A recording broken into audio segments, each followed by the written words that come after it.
Chapter 28, The Christmasaurus Stays. Now, I think it should be taking you back to your father, said Santa. It's Christmas morning, and I can't imagine he'd find any happiness in waking up to discover you've disappeared in the night. All of a sudden, William noticed that everything was starting to fade and go all fuzzy, like the world around him was ceasing to exist. He'd never fainted before, but he thought to himself that this might be what fainting would look like.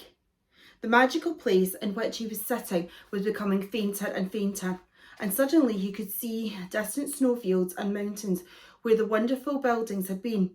Quickly, William, Santa's voice said from nowhere. It's fading and fuzzy. Take a bite of the candy cane. William looked at the red and white treat from his name running through it. He'd forgotten he was holding, and it was the only thing he had seen to fade of existence. He looked back to see nothing. Suddenly, everything had gone. The sleigh, the reindeer, the elves, everything had vanished. Hello, he called out from the frozen emptiness. He quickly popped a stick of candy in his mouth, and he tasted the sweet deliciousness on his tongue, and the magical world reappeared before his eyes. What just happened? Asked William as Santa and the elves re-evaporated from the same spot they had just before. Well, William, lots of people would love to come to this place. Unfortunately, not all of those people are nice people, and we don't want horrid rotters turning up at the North Pole. No.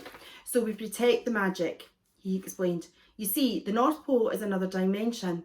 It's somewhere between imagination and make-believe, but not quite as far as unthinkable, and if you get to not doable, then you're definitely gone too far.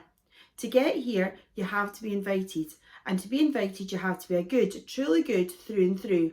When we have guests, if they're truly good, they are presented with one of these delicious, magical, cosmos-converting candy canes. Santa pointed to the half-eaten candy cane in William's hand. All they have to do is lick them, and they will be filled with wonderful, tasty magic that allows them to see our world. So what happens when they've eaten all the candy cane? Asked William curiously. Then their time here is up.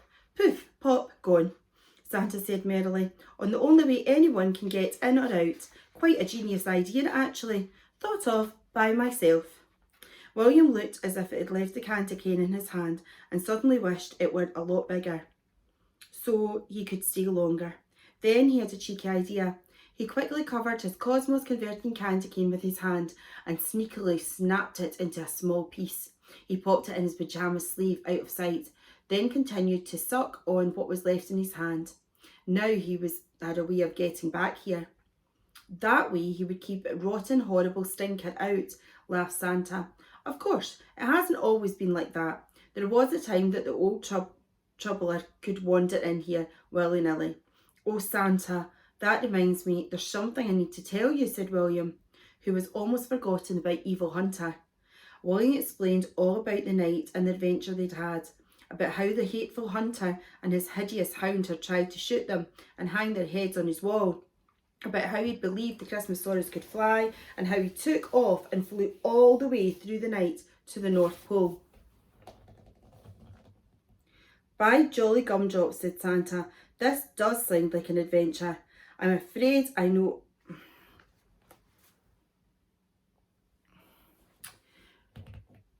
William explained all about their night and the adventure they'd had, all about how the hateful hunter and his hideous hound had tried to shoot them and hang their heads on the wall, about how he'd believed that Christmasaurus could fly, and how he took off and flew all the way through the night to the North Pole. Golly gumdrops, Santa said, that does sound like an adventure. I'm afraid I know exactly the hunter you're talking about. Bony fingers, yes. Lumpy white scar on his face, yep. Smokes a horrid smelly pipe. That's him. How do you know him? Asked William. Many Christmases ago, before the hunter was a hunter, he was still a little boy named Huxley. He was a very exceptionally naughty. Think of yourself in the naughtiest day, and I bet nowhere close to Huxley in his very best behaviour. He was so naughty that I had no choice but to put him on the naughty list, and I hate having to put children on the naughty list, Santa explained. So Huxley grew, so did his naughtiness. In fact, as time went on, he became well and truly rotten. He was vicious and cruel and discovered a rather horrible new hobby. He loved hunting animals, Even the family pets weren't safe when Huxley was around. Santa sat in a huge bottom on the snow, getting himself comfortable for the next part of his story.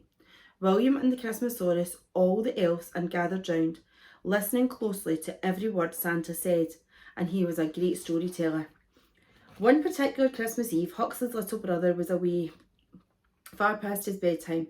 He was peering out of his bedroom window, hoping to catch a glimpse of me, and indeed, he saw my sleigh soaring ahead.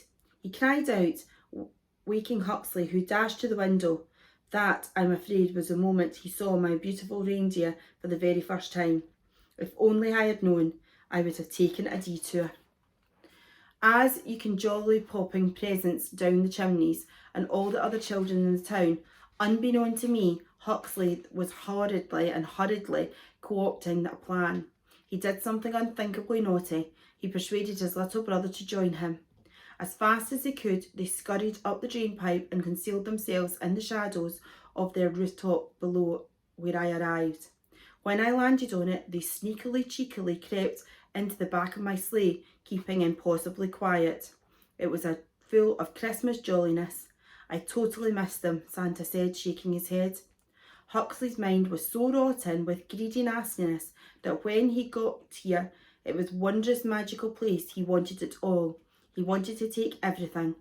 Huxley and an impressionable little brother followed closely behind, stuck around the ranch, taking all the wondrously magical sights, smelling the wonderful smells.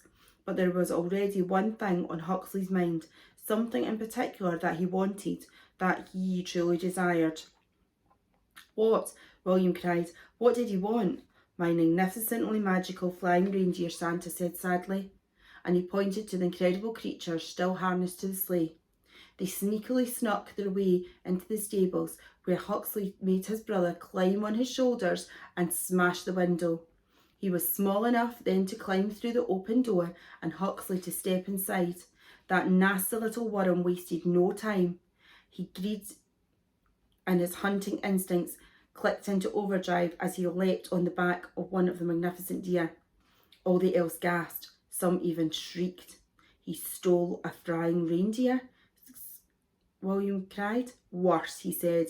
Whilst clinging to the back of the frightened reindeer, Huxley pulled out the little golden pocket knife he'd stolen from the wealthy father.